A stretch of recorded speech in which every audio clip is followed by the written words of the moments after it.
Alors, bonsoir tout le monde, bienvenue à notre séance du 5 octobre 2021. Alors, bienvenue à ceux qui vont nous écouter sur le réseau Internet, bienvenue aussi aux citoyens qui sont présents ce soir. Donc, nous allons commencer notre séance par un court moment de réflexion et comme je le mentionnais il y a quelques instants, ce mois-ci, il n'y a personne, il n'y a pas de décès, donc on est très heureux de ça. Donc, on va avoir quand même un moment de réflexion, s'il vous plaît.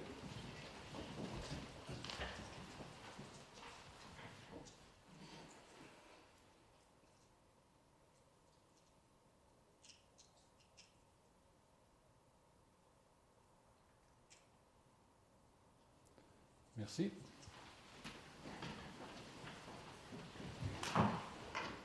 Donc, Madame Gagné, s'il vous plaît, si vous voulez procéder à la lecture de notre ordre du jour. Oui, donc point 1, moment de réflexion. 2, présence, constatation du quorum. 3, ouverture de la séance. 4, adoption de l'ordre du jour. 5, dispense de lecture et approbation du procès-verbal de la séance ordinaire du 21 septembre. Représentation politique des conseillères et conseillers. Période de questions du public sur l'ordre du jour et sur les représentations politiques des conseillères et conseillers. Au point 8, au conseil municipal, il y aura des résolutions sur l'injection d'une portion de la mise de fonds dans le dossier de la reconstruction du pont H026-011. Candidature à l'étude menée par Englobe visant à répertorier les stocks de flux en matière résiduelle sur le territoire nordique. Résolution sur la nomination d'un maire suppléant, sur la programmation TEC 2019-2023. Ajout d'un programme de subvention pour l'achat de produits d'hygiène durable. Et élection municipale 2021, rémunération du personnel. Au point 9, direction générale, il n'y a pas de point. 10, ressources humaines, il n'y a pas de point. 11, finances et trésorerie, il y aura l'approbation des comptes payés et à payer pour le mois de septembre. Autorisation de paiement à Englobe. Paiement à Plomberie Chibougamau. Équipement JVC. Au point 12, en greffe, il n'y a pas de point. 13, urbanisme et environnement. Il y aura des résolutions pour la vente de terrain du 260 et 262 rue de l'Assainissement. Au point 14, service des loisirs et de la culture et vie communautaire. Résolution, demande d'aide financière à Loisirs Sport Beijing dans le cadre de la politique d'aide financière aux organismes. Une résolution pour autoriser le dépôt d'une demande d'aide financière à Loisirs Sport Beijing pour le plaisir d'hiver. Point 15, services techniques et travaux publics, il n'y a pas de point. 16, services incendie, il n'y a pas de point. 17, développement économique, autorisation de signature pour une lettre d'intention au programme Visages régionaux. 18, Varia, il n'y a pas de point. 19, période de questions du public. 20, questions aux commentaires des conseillères et conseillers. Et 21, levée de la séance. Merci, Mme Gagné. Donc, je prendrai un proposeur et un secondeur pour adopter notre ordre du jour, s'il vous plaît. Je propose. Madame Tremblay propose, Madame Larouche seconde, messieurs, mes collègues, vous êtes aussi en accord? Oui. Parfait. Donc, Madame Gagné, si on retrouve vite, vous nous faites signe. C'est bon. Donc, au point 5, dispense de lecture et approbation du procès-verbal de la séance ordinaire du 21 septembre. Donc, considérant que l'ensemble des membres du conseil municipal a reçu, avant la tenue de la présente séance, une copie du procès-verbal et que tous ont pris connaissance du procès-verbal et se déclarent satisfaits du contenu des documents déposés, alors il est résolu d'accepter la dispense de lecture et d'approuver notre procès-verbal de la séance du 21 septembre tel que déposé. Je prendrai donc un proposeur secondaire. Tout le monde était présent à ce moment-là. Monsieur Lafrenière propose. Second. Monsieur Fort seconde. Nos collègues, vous êtes aussi en accord? Oui. Parfait. Au point 6, représentation politique des conseillères et des conseillers, en commençant par Mme Roxane Tremblay, qui est mairesse suppléante ce mois-ci. Madame Tremblay.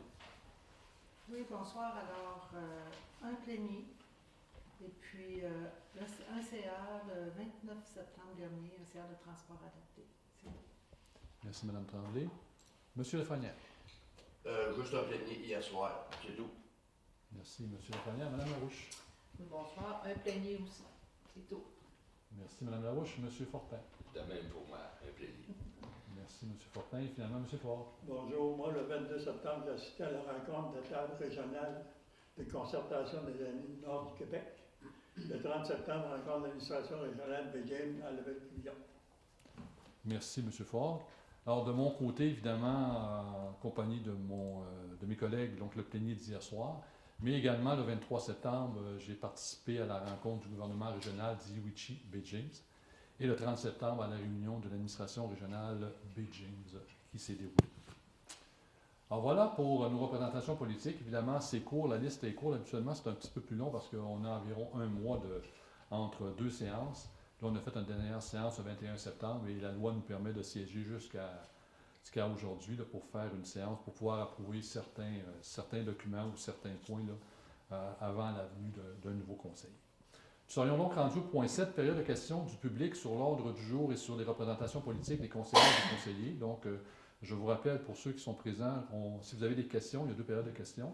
La première, qui va porter, comme je viens de le mentionner, sur l'ordre du jour ou la représentation politique. Je vais vous demander, si vous avez une question, de vous lever, de m'adresser, évidemment, la question, évidemment, de vous nommer pour les fins d'enregistrement. Donc, si vous avez des questions, c'est le temps. Sinon, il y a une deuxième période de questions. Ça vous va? Parfait. Au point 8, maintenant, conseil municipal. Donc, en 8.1, une résolution pour l'injection d'une portion de la mise de fonds dans le dossier de reconstruction du pont H026011. Je vais quand même faire la lecture de cette résolution-là qui est importante, là. Donc, considérant que le pont H026011 a été fermé en septembre 2020 par le ministère des Forêts, de la Faune et des Parcs, puisqu'il a été jugé dangereux. Donc, pour le situer, c'est le pont sur la rivière au Patagamo, sur la vieille 3000, à peu près à 5-6 km au sud du lac Kevin. Considérant que le pont est trop dangereux pour une mise à niveau et qu'il doit être reconstruit, considérant que le pont se trouve en terre de catégorie 3 sur le territoire du gouvernement régional d'Iwichu-Baie-James, à proximité du lac Kevin, considérant que le pont H026 n'est pas sur le territoire de la ville de Chapet, mais qu'il se situe dans sa zone naturelle d'influence, considérant que les populations du Grébégie, donc le gouvernement régional d'Iwichu-Baie-James, de Chapet et des communautés cries utilisent le pont pour avoir accès au territoire et effectuer leurs activités telles que la pêche, la chasse, la cueillette de produits forestiers non ligneux, la motoneige, le canot, le bois de chauffage et l'accès au territoire. Considérant que les populations de Chapet et du gouvernement régional ont demandé de reconstruire ce pont, alors considérant que l'Association des propriétaires de chalets du lac Kevin a offert son soutien à la ville pour la reconstruction du pont, considérant que la table de gestion intégrée des ressources et du territoire, qu'on appelle les tables GIR, là, de Chapet-Chibougamau a appuyé par résolution la reconstruction du pont. Alors, considérant que le maître de table du secteur, M. Roger Dixon, donc, a démontré son intérêt à ce que ce pont soit réparé. Considérant que le projet de réfection a été choisi par l'entente de gestion concernant la réfection, l'amélioration, la reconstruction des traverses de cours d'eau du ministère Faune et Parcs du Québec, donc jusqu'à 90% du coût du pont. Considérant les besoins d'une mise de fonds du milieu qui atteint 10%, alors considérant que les démarches pour la mise de fonds du milieu n'ont pas abouti, alors il est proposé que la Ville de Chapet contribue financièrement à la reconstruction du pont H026 par une injection de 5 000 $ à la mise de fonds du milieu, de m'autoriser, moi ou encore la directrice générale, à signer pour et au nom de la Ville de Chapet tous les documents en lien avec le projet, et que copie de cette résolution soit envoyée à M. Pierre Dufour, qui est ministre responsable du ministère Faune et Parcs, et aussi ministre responsable de la région Nord du Québec, à M. Denis Lamotte, député d'Ongava, à Mme Mandy Gold-Masti, qui est présidente du gouvernement régional, à M. Steve Boissonneau, qui est président de l'Association des propriétaires de chalets du lac Kevin, à M. Roger Dixon, maître de trappe du secteur là, de Washwanipi, et à la table GIR Chapet-Chibougamau. Donc, j'ai donc besoin d'un proposeur de secondaire pour qu'on injecte une mise de fonds de 5 000 $. Mme Tremblay propose. Second. M. Ford, second. Mes autres collègues, Oui. ça vous convient? Parfait. Au point 8.2, maintenant, une résolution pour la candidature à l'étude menée par Englobe visant à répertorier les stocks et les flux de matières résiduelles sur le territoire nordique et à proposer des pistes d'optimisation pour favoriser l'économie circulaire. Donc, vous savez que depuis plusieurs mois, mais je dirais quelques années, on développe vraiment l'économie circulaire autour de Chapet Énergie, notamment.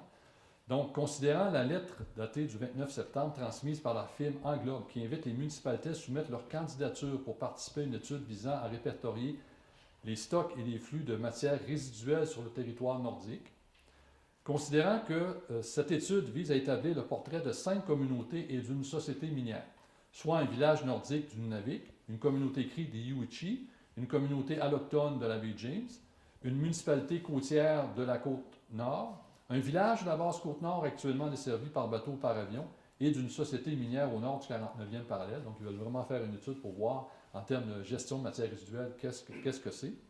Considérant que l'un des objectifs de l'étude consiste à identifier les possibilités de réduction et d'optimisation des ressources en se basant sur des stratégies de circularité tout en générant des économies. Alors, considérant le plan de diversification économique 2017-2021 de la Ville de Chapet, notamment le chantier 2 en lien avec l'économie verte, considérant la sélection de la Ville de Chapet à l'initiative Ville et Régions circulaires à l'été 2021, Considérant également le partenariat entre la Ville et le réseau Matériaux renouvelables Québec.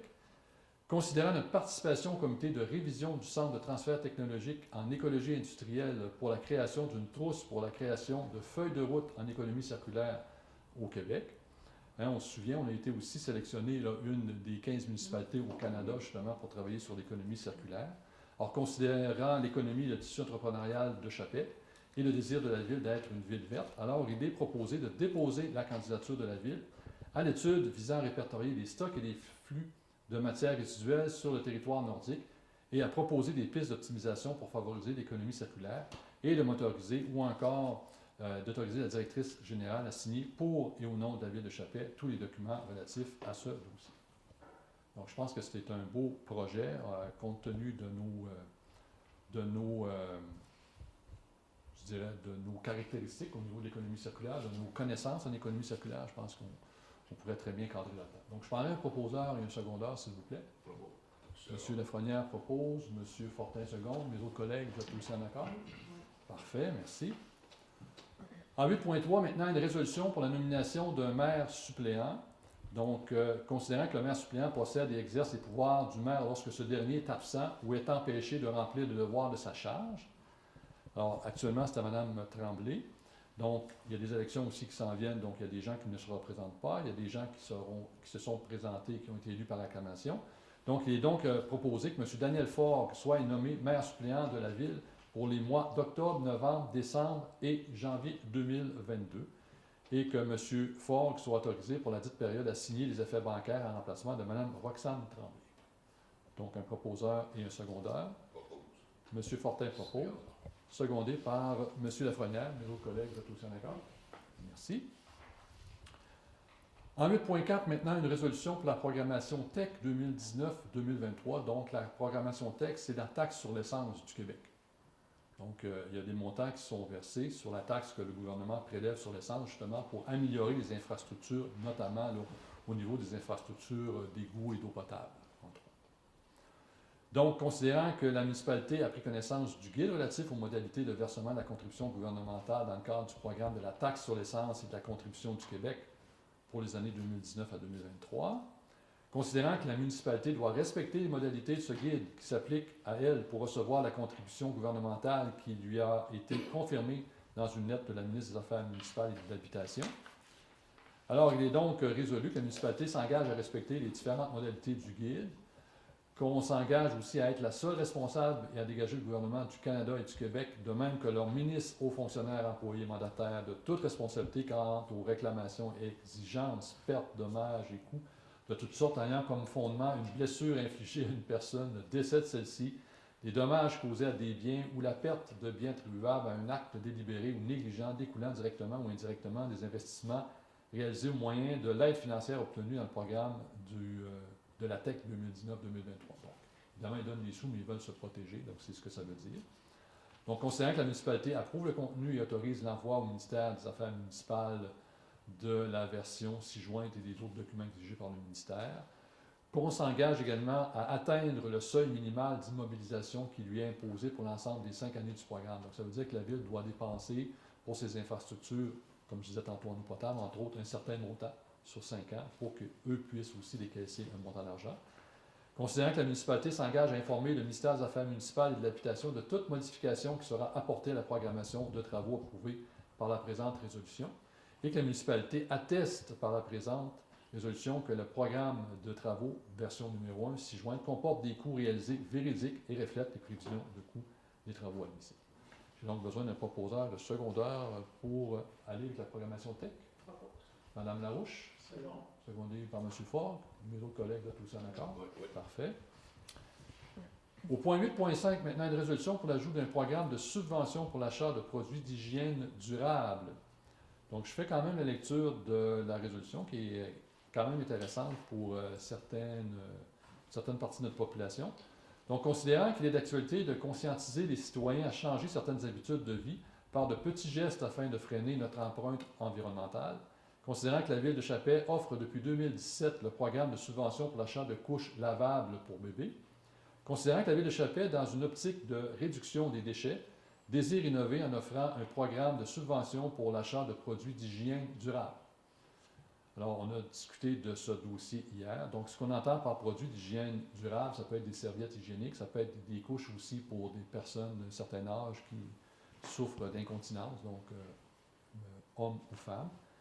Donc, il est donc résolu d'autoriser l'ajout du programme de subvention pour l'achat de produits d'hygiène durable visant à octroyer des subventions allant jusqu'à 60% des dépenses, jusqu'à concurrence de 100 $ par demande par année, qu'un montant de 2 000 $ soit prévu au budget annuel et que les demandes soient traitées en continu jusqu'à épuisement du budget prévu. Et que les frais relatifs, évidemment, à la présente, là, vous avez le numéro du poste budgétaire, là, le 02 622 00 971. Un proposeur et un secondaire. Je propose. Madame Tremblay propose, Madame Larouche seconde, messieurs mes collègues sont tous en accord. Donc, je pense que c'est une bonne action parce que, comme les couches jetables, si on peut éviter de jeter, par exemple, aux ordures des serviettes hygiéniques ou d'autres types de produits d'hygiène, bien évidemment, quand on va ça dans les d'enfouissement, etc., ça fait juste gonfler au niveau environnemental, tandis que là, ben, c'est réutilisable, c'est-à-dire il faut relaver tout ça, mais connaissant certaines personnes qui utilisent ça, semble-t-il que c'est de qualité là, quand même. OK, donc je vais ensuite à la résolution au point 8.6 pour l'élection municipale 2021 pour la rémunération du personnel. Donc, juste avant de débuter la résolution, bien, je tiens à féliciter au nom du Conseil l'élection par acclamation de M. Forgue et de M. Pascal Poirier.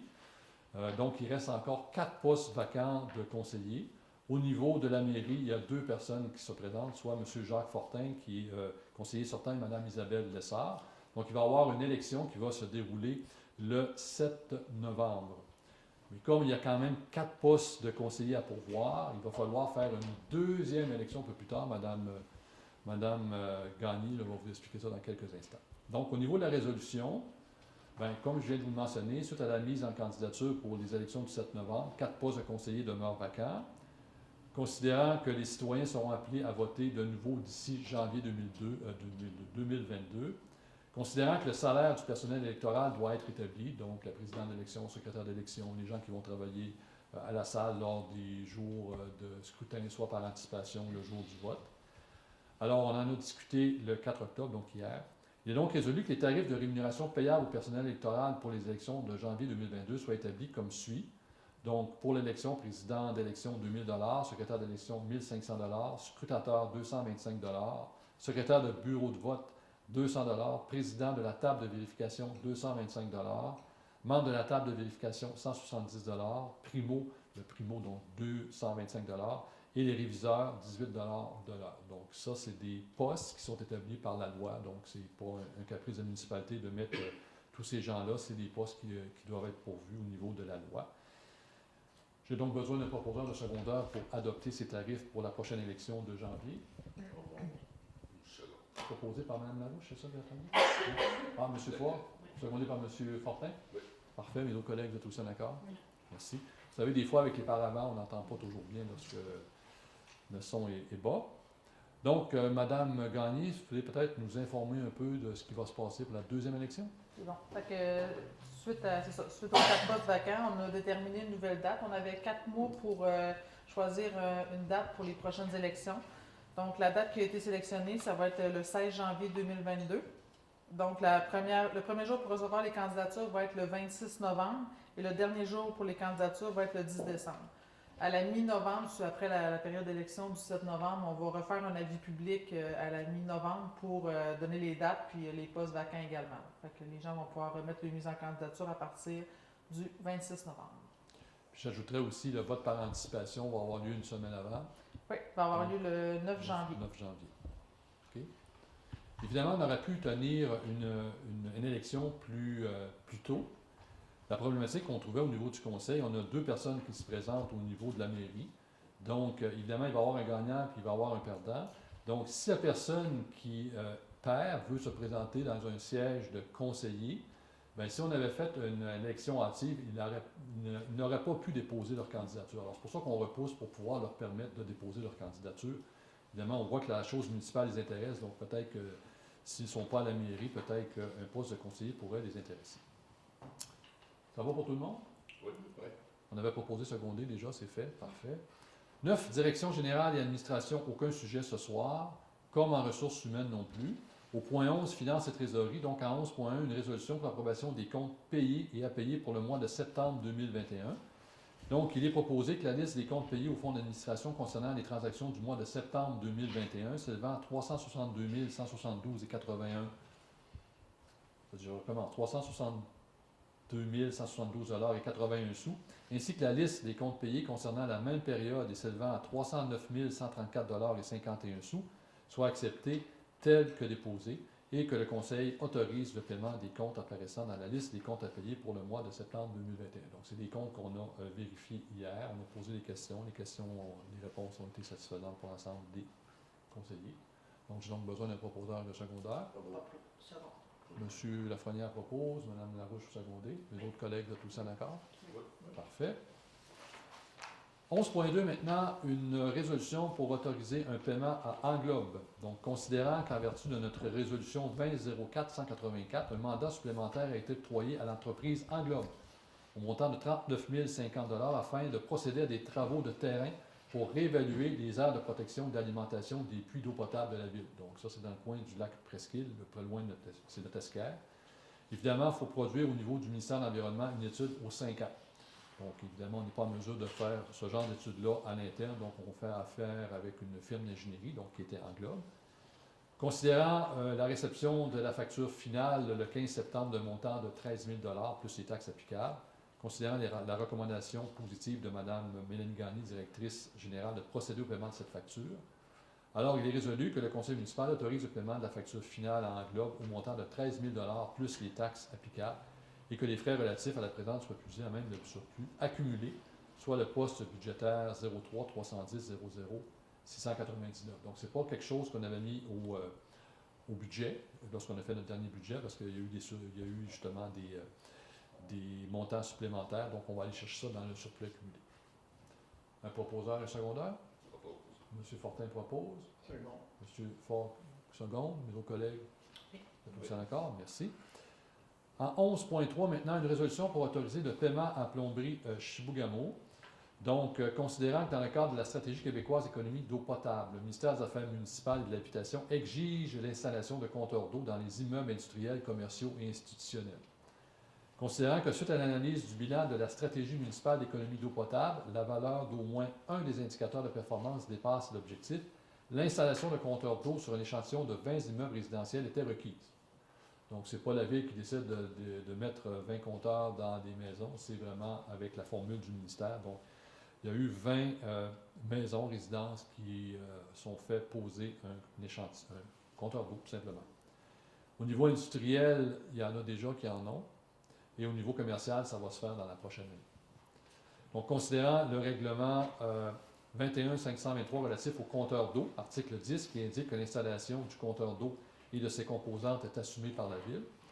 Considérant que Plomberie Chibougamau a fait l'installation des 20 compteurs d'eau dans les immeubles résidentiels sélectionnés. Considérant que la réception de la facture qui date du 15 septembre au montant de 5 833,78 $, plus les taxes applicables. Donc, considérant la recommandation positive de M. Simon Blanchet, contremaître des travaux publics et responsable du service technique, il y a donc lieu d'autoriser le paiement à Plomberie Chibougamau de la facture au montant de 5 833,78 $. Et évidemment, vous avez le poste budgétaire où on va aller puiser les frais donc, dans le budget d'immobilisation. Un proposeur et un secondaire? OK, Madame Tremblay, Madame Larouche, ça va être plus simple. Messieurs les collègues, vous êtes aussi d'accord? Merci. Au point 11.4, une résolution pour un avenant au contrat octroyé à équipement JVC. Donc, en vertu de notre résolution 21-05-147, le Conseil municipal a octroyé un contrat équipement JVC pour la réalisation des travaux pour la transformation du bassin de l'Ixivia actuel d'actif à passif et l'ajout d'une plateforme d'assèchement des boues d'un montant de 178 802 $ et 11 sous, plus les taxes applicables. Donc, ça, on parle ici du lieu d'enfouissement technique qui est en haut, là, pas loin de l'ancienne mine. Donc, vous savez qu'on a fermé ça en 2007 et qu'on a eu des amendes provenant en tout cas des avis d'amende provenant du ministère de l'Environnement qu'il fallait fermer ça de façon convenable selon le certificat d'autorisation qui avait été émis à l'époque dans les années 90. Donc, c'est le dernier point là, qui reste à fermer dans ce dossier-là. Donc, considérant que la variation des quantités, l'ajout d'un montant de 3 915,12 plus taxes applicables doit être ajouté au contrat. Considérant la recommandation positive de l'ingénieur qui suit le dossier pour nous, donc M. Fournier de Nord Infra. Alors, il est donc résolu d'entériner l'avenant au contrat octroyé à Équipement JVC par la résolution 21-05-147 d'un montant de 3 915,12 plus les taxes applicables et que les frais relatifs à la présente soient puisés au budget d'opération ainsi qu'au surplus accumulé. Un proposeur et un secondeur. M. Fortin propose, secondé par M. Lafrenière. Mesdames et Oui. M. Fort, vous êtes aussi en accord? Oui. Parfait. Ensuite, résolution pour autoriser le paiement à équipement JVC. Donc là, on vient d'octroyer l'avenant, OK, au montant de 3 915. Maintenant, on va autoriser le paiement à équipement JVC. Donc, je ne veux pas lire tous les considérants là, parce que ça revient un peu à ce que je disais. Donc, on avait un montant de 178 802,11 $, donc incluant l'avenant et tout ça. Donc, considérant que M. Fournier, l'ingénieur de Nord Infra, a vérifié la demande de paiement de l'entrepreneur et recommande au Conseil de payer le montant de 17 478,83 $, taxes incluses, correspondant à la période du 30 juillet au 30 août 2021. Alors, il est donc résolu que le Conseil municipal autorise le paiement à JVC pour la réalisation des travaux pour la transformation du bassin d'excivier actuel d'actif à passif et l'ajout de la plateforme d'assèchement d'égouts d'un montant de 17 478 $ et 83 sous et qu'on puise les sous dans le budget d'opération et au surplus accumulé. Un proposeur et un secondeur. Propose. Mme Tremblay. Second. Mme Larouche était plus vite que vous, M. Fort. C'est bon. Donc, messieurs et collègues, vous êtes tous en accord? Oui. Parfait. Ça va, Mme Gagné? Oui. Parfait. Greffe, aucun sujet ce soir. En 13, urbanisme et environnement. Donc, en 13.1, une résolution pour la vente de 2 terrains, donc le 260 et le 262, rue de l'assainissement. Donc, considérant qu'en vertu de la loi sur les cités et villes, la ville peut aliéner un bien municipal à titre onéreux, donc on peut vendre des terrains, c'est ce que ça dit. Considérant que la ville désire vendre des terrains pour lesquels elle est propriétaire. Alors, considérant que l'entreprise Ménéfice a présenté une demande d'acquisition de terrains situés sur la rue d'assainissement dans le secteur du parc industriel, et pourtant les numéros de l'eau suivants, là, je ne vous les nomme pas parce que ça ne vous dira absolument rien. Dans le fond, c'est les terrains qui sont un petit peu au nord de Ayam Gold, la Carotec, là, qui est sur le boulevard industriel. Donc, juste les terrains un petit peu plus haut. OK? Donc, il est donc proposé que la Ville de Chappelle autorise la vente des lots qui représentent une superficie de 4016,5 m² et de 3847,6 m² à l'entreprise Bénéfice, que le prix de vente du terrain est établi à 4,50 $ le mètre carré, conformément au règlement municipal de tarification en vigueur. Donc, c'est le prix de nos terrains industriels, dépendamment de la superficie. Et que cette vente soit conditionnelle aux conditions suivantes, c'est-à-dire l'acquéreur doit signer une promesse d'achat, l'acquéreur doit respecter les obligations mentionnées à l'offre d'achat et que le conseil municipal autorise le maire ou encore la directrice générale à signer les documents relatifs à la présente. Donc, c'est un projet, évidemment, là, industriel là, de bénéfice. Un proposeur et un secondeur? M. Lafrenière? Second. M. Fort? Mes autres collègues, ça vous convient Oui. également? Parfait. Donc, on est heureux lorsqu'on vend des terrains dans notre secteur de parc industriel. Point 14, services et loisirs de la culture et de la vie communautaire. Donc, 2 résolutions ce soir. La première résolution, c'est une demande d'aide financière à loisirs, sport Bay James dans le cadre de la politique d'aide aux organismes. Donc, ils aident les organismes qui font du sport et loisirs sur le territoire. Donc, c'est tout simplement d'autoriser Mme Bédard, qui est directrice des loisirs de la culture et de la vie communautaire, à signer pour et au nom de la Ville de Chappelle tous les documents relatifs à cette demande d'aide financière là, qui va être déposée auprès de Loisirs Sport Bay James. Un proposeur et un secondeur. Propose. Mme Tremblay, secondé par M. Fortin. Vos collègues, vous êtes aussi en accord. Et le point 14.2, l'autre résolution, c'est d'autoriser le dépôt d'une demande d'aide financière également à Loisirs Sport Bay James, mais dans le cadre de leur programme Plaisir d'hiver. Donc, c'est pour des activités durant l'hiver. Donc, c'est encore là d'autoriser Mme Bédard à déposer une demande d'aide financière à Loisirs Sport Bay James dans le cadre du programme Plaisir d'hiver et à signer tous les documents relatifs à cette demande. Un proposeur et un secondeur. Mme Larouche propose, M. Fort seconde, mes autres collègues, vous êtes sans doute aussi en accord. Parfait, merci. Point 16, services de sécurité incendie, aucun sujet. 17, développement économique. Donc, en 17.1, une résolution autorisation de signature pour une lettre d'intention au programme Visage municipal. Donc, c'est encore en lien avec l'économie circulaire. Là. Je vais quand même en faire la lecture parce que c'est des projets où on est très fiers. Donc, considérant le projet de recherche réalisé par des chercheurs et étudiants universitaires du Centre de recherche sur les matériaux renouvelables, ayant pour objet la création d'une solution antivirale et désinfectante à base de molécules extraites d'arbres.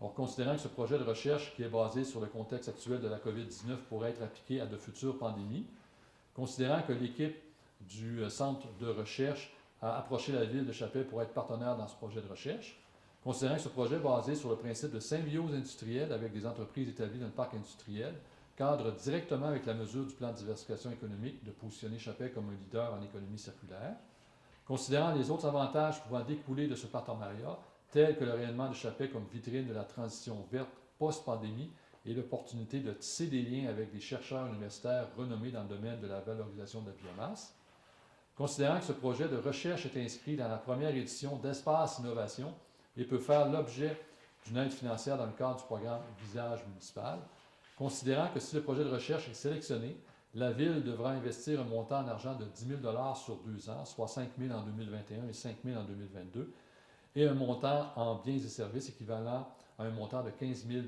sur 2 ans, soit 7 500 par année. Donc, c'est des heures travaillées au niveau de la Corporation de développement économique.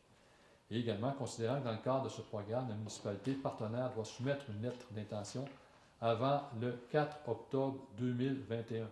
Donc, nous, on a déjà fait notre intention, donc on fait la résolution et on envoie le tout. Donc, il est donc proposé que le conseil municipal autorise le maire ou encore la directrice générale à signer la lettre d'intention relative au programme Visage municipal dans le cadre de ce projet de recherche. Proposeur secondaire. Madame Larouche propose. Monsieur Lafrenière, vous secondez. Mes autres collègues, j'imagine aussi en accord. Parfait. Alors, il n'y a aucun sujet ce soir. 19 périodes de questions du public. Alors, est-ce que le public, vous avez des questions? Donc, je vous rappelle un peu la procédure. On vous demande de vous lever, vous identifier, vous m'adresser la question, puis je vais tenter d'y répondre à la meilleure connaissance. Oui, bonjour. Mon nom est Francis Marcoux. Je suis résident depuis 2013 ici à Chapelle. J'aimerais commencer par juste, est-ce que ça se dit en quelques mots, c'est quoi l'économie circulaire? Oui. Par la suite, il va y avoir une deuxième. OK. Donc, l'économie circulaire, qu'est-ce que c'est? C'est que, par exemple, le produit qui va être l'extrant d'une industrie. Par exemple, Barrette Chapelle. Barrette Chapelle fait du 2x4, par exemple. Donc, ils ont des écorces. Donc, ça, c'est leur extrant. On prend cette écorce-là, on amène ça à Chapelle Énergie, qui est l'intrant de Chapelle Énergie. On brûle ça, on fait quoi? De l'énergie avec. OK, vous voyez? Bon, Donc, Chapelle Énergie, utilisation. c'est ça, il y a une réutilisation. Donc, Chapelle Énergie, par exemple, brûle la biomasse, il y a des cendres. On prend ces cendres-là, qu'est-ce qu'on fait avec? On met ça sur des terres agricoles qu'on développe. Donc, l'extrant de un et l'intrant de l'autre. Donc, c'est ça l'économie circulaire. De façon à la réutiliser au lieu de justement l'aller enfouir quelque part, puis ça va rester là pendant des millénaires. Je me mets à la deuxième question. Oui. Est-ce que les cendres qu'on voit s'accumuler de plus en plus là-bas, est-ce que c'est la responsabilité de la municipalité de s'en débarrasser ou c'est d'eux autres? Non, c'est des cendres qui appartiennent à Nexolia, donc c'est leur responsabilité. Okay. Ces cendres-là, dans les premières années, mais ça c'est presque terminé, là, Nexolia, avant c'était Chapelle Énergie, je vais dire Chapelle Énergie parce qu'il y a eu plusieurs propriétaires. Donc les cendres étaient utilisées pour restaurer le parc à résidus miniers, par Copernica ici. Donc ils ont mis plusieurs tonnes de cendres. Bon, maintenant, ils sont en train de regarder d'autres opportunités pour utiliser ces cendres-là. Par exemple, nous, on développe des terres agricoles, donc au nord ici, il y a des champs de pommes de terre. La SEDEC a développé aussi des terres qu'on va pouvoir louer parce qu'on a des demandes, donc on va utiliser cette cendre-là aussi pour amender le sol. Donc il y a d'autres demandes aussi, on sait qu'ils travaillent sur d'autres projets. Donc, mais ce n'est pas la responsabilité de la ville, c'est vraiment la responsabilité de Nexolia. Parce que, félicitations en passant qu'on termine bientôt là, avec comment ils appellent ça, le Luxa, le produit d'écoulement de l'exilia. Le Lexilia. Oui. Félicitations d'avoir terminé ce petit problème. Disons que ça a été, je dirais, extrêmement long parce que dès qu'on touche à l'environnement, oui. C'est toujours des sujets un peu touchés, donc il faut mettre des ingénieurs pour bien connaître la solution finale proposée qui va être pérenne dans le temps. Parce que si on met un plaster sur une situation problématique, l'environnement, de toute façon, va le refuser. Et comme on vient juste de terminer, on a eu une petite prime à payer, ça ne serait pas intéressant de commencer à payer pour les centres. Là. Non, Mais non. par contre, Là, vous parlez de la taxe environnementale qu'on Oui. a mis sur place, justement, pour fermer nos vieux dossiers c'est ça, on environnementaux. comprend. Mais les centres ne nous appartiennent pas, ça appartient Bon, vraiment c'est à déjà une bonne nouvelle.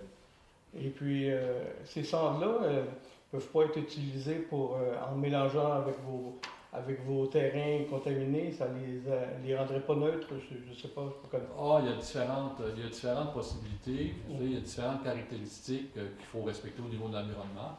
Mais entre autres, on sait que ça peut être réutilisé, ces cendres-là, évidemment pour l'amendement de sol au niveau de l'agriculture, tout ça. Mais ça peut être aussi réutilisé pour faire certains chemins, des chemins en norme. Donc, il y a moyen de faire des trucs.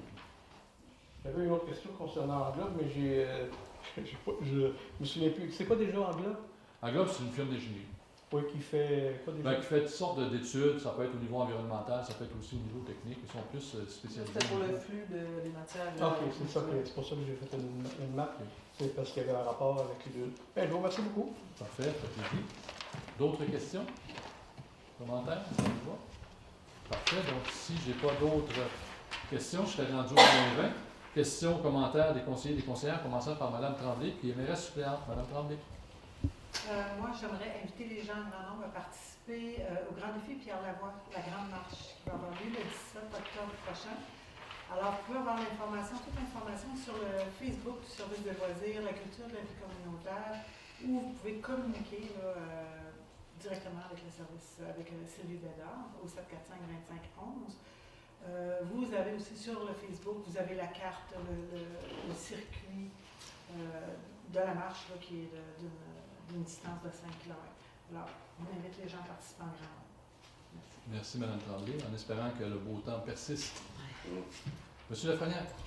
Un petit rappel concernant les habits tempo. La date permise, c'est le 15 octobre. Fait que c'est bientôt l'heure de petite cabane blanche. C'est à se préparer, mais date permise 15 octobre. Merci. Merci, M. Lafrenière. Mme Larouche. Ouais, moi, je vais en profiter pour vous inviter à la porte ouverte au club de curling en fin de semaine. Puis si vous voulez plus d'informations sur le page Facebook, tout est inscrit. Merci, Mme Larouche. M. Fortin. Alors moi, je vous invite pour les élections du 7 novembre, à aller voter en grand nombre, puis d'aller donner un mandat clair à la candidate ou au candidat. Votre appui va être bienvenu. Il n'y a pas beaucoup de candidats, fait que je pense que ça va être bienvenu et qu'au moins que la personne qui va être élue se sente appuyée par la population. Merci. Merci, M. Fortin. M. Fort. Moi, mon plaisir, le fun de belles périodes qu'on a. À partir du 15 octobre, on doit mettre les pneus à clous, les pneus d'hiver. Puis bonne chasse aux chasseurs. Là. Parfait. Merci, M. Ford. De mon côté, évidemment, je vais vous inviter à la prochaine séance du Conseil qui va avoir lieu mardi, le 23 novembre. Ben, normalement, c'est le troisième mardi, mais là, on l'a décalé à cause de l'élection pour permettre au nouveau Conseil de pouvoir un peu respirer. Monsieur Fortin en a parlé. Donc, le vote par anticipation va avoir lieu le 31 octobre à la salle. Non, ça va être ici à l'hôtel de Non, ville? ça va être à la salle communautaire. À la salle communautaire, parfait. Et le vote, le grand jour, je vais appeler ça comme ça, le 7 novembre, à la salle communautaire. Avant de prendre un proposeur et un secondeur pour lever notre séance, bien, comme c'est ma dernière séance publique en tant que maire, bien, j'aimerais faire des remerciements. Donc, je voudrais remercier l'ensemble de mes collègues du conseil municipal pour leur travail qui a toujours eu comme objectif le bien-être de notre communauté. Donc, au cours des 3 derniers mandats, donc j'ai travaillé avec vous, j'ai travaillé aussi avec d'autres personnes qui sont passées ici. Donc, je tiens à les remercier. C'était un travail d'équipe, puis on a toujours travaillé pour notre communauté, donc ça, c'est hyper important. Ensuite, j'aimerais aussi remercier l'équipe municipale pour son soutien, son dévouement à m'épauler afin de servir le mieux possible la population chapézienne. Donc, Mme Gagné, vous pourrez leur transmettre à nos employés ces remerciements. Ensuite, j'aimerais également remercier les différents partenaires que j'ai pu côtoyer et qui nous ont aidés à développer notre communauté. Donc, autant au niveau des partenaires privés, des entreprises, des ministères, des collègues aussi de d'autres communautés, CRI, Jamésienne, Saguenay-Lac-Saint-Jean, l'Abitibi, parce qu'on a travaillé avec beaucoup de monde là, en 12 ans. Donc, je ne veux pas nommer personne de peur d'en oublier, mais j'aimerais quand même les remercier. Et finalement, ben, j'aimerais remercier mes concitoyens et concitoyennes pour leur confiance qu'ils m'ont accordée au cours de ces 12 dernières années. Ce fut vraiment un réel plaisir de vous servir. Donc, je vais vous souhaiter à tous une belle soirée avant de lever ma séance et je vous dis au revoir, à bientôt, peut-être dans un autre rôle.